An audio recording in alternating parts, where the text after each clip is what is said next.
Eduardos Hund, eine liebevolle und treue Kreatur, brachte einen Wurf Welpen zur Welt.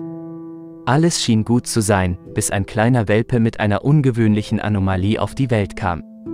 Als Eduardo das Baby sah, weiteten sich seine Augen vor Unglauben. Es war anders als jeder Welpe, den er je gesehen hatte.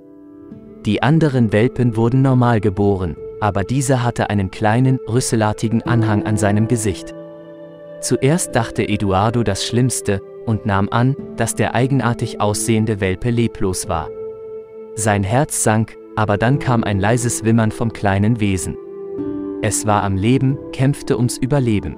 Eduardo untersuchte den Welpen genauer, sein Erstaunen wuchs. Es war kein Rüssel, es war ein Schwanz, ein außergewöhnlicher Schwanz, der auf der Schnauze des Babys wuchs.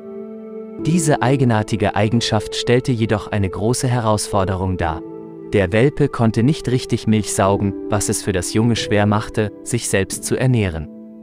Es war eine delikate Situation, die sofortige Aufmerksamkeit erforderte. Eduardo beschloss, Hilfe zu suchen, und seine Gebete wurden erhört, als er Andrea Rico traf. Andrea, mit einem Herzen voller Liebe und Entschlossenheit, nahm sich des Babys an. Sie erklärte, die Mutter hat nicht aufgegeben, ihren Welpen angenommen und versucht, ihn zu füttern, aber er konnte nicht alleine saugen. Als Tage zu Wochen wurden, geschah eine neugierige Sache.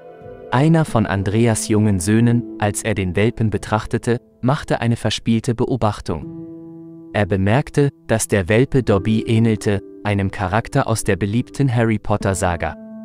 Der Name Dobby klang der Familie vertraut, und es wurde beschlossen, dass der ungewöhnliche Welpe nach dem liebenswerten Hauselfen benannt werden sollte. Fasziniert von dem Geheimnis um Dobbys Zustand, brachte Eduardo den Welpen zu einem Tierarzt, in der Hoffnung auf Antworten und vielleicht einen Hoffnungsschimmer. Die Ärzte waren jedoch ebenso erstaunt über das, was sie sahen. Sie konnten keine Erklärung für Dobbys einzigartige Anomalie bieten. Die Tierärzte stellten eine enttäuschende Prognose auf. Aufgrund des Schwanzes auf seinem Gesicht konnte Dobby nicht normal atmen und essen, und sie glaubten, dass er nicht länger als wenige Wochen leben würde. Trotz des düsteren Ausblicks luden die Ärzte zu weiteren Untersuchungen ein, falls ein Wunder geschehen sollte und Dobby den Erwartungen trotzen würde.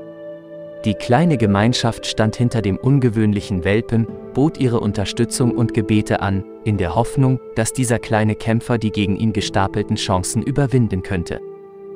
Liebe Freunde, wenn euch das Video gefallen hat, setzt ein Like und abonniert den Kanal.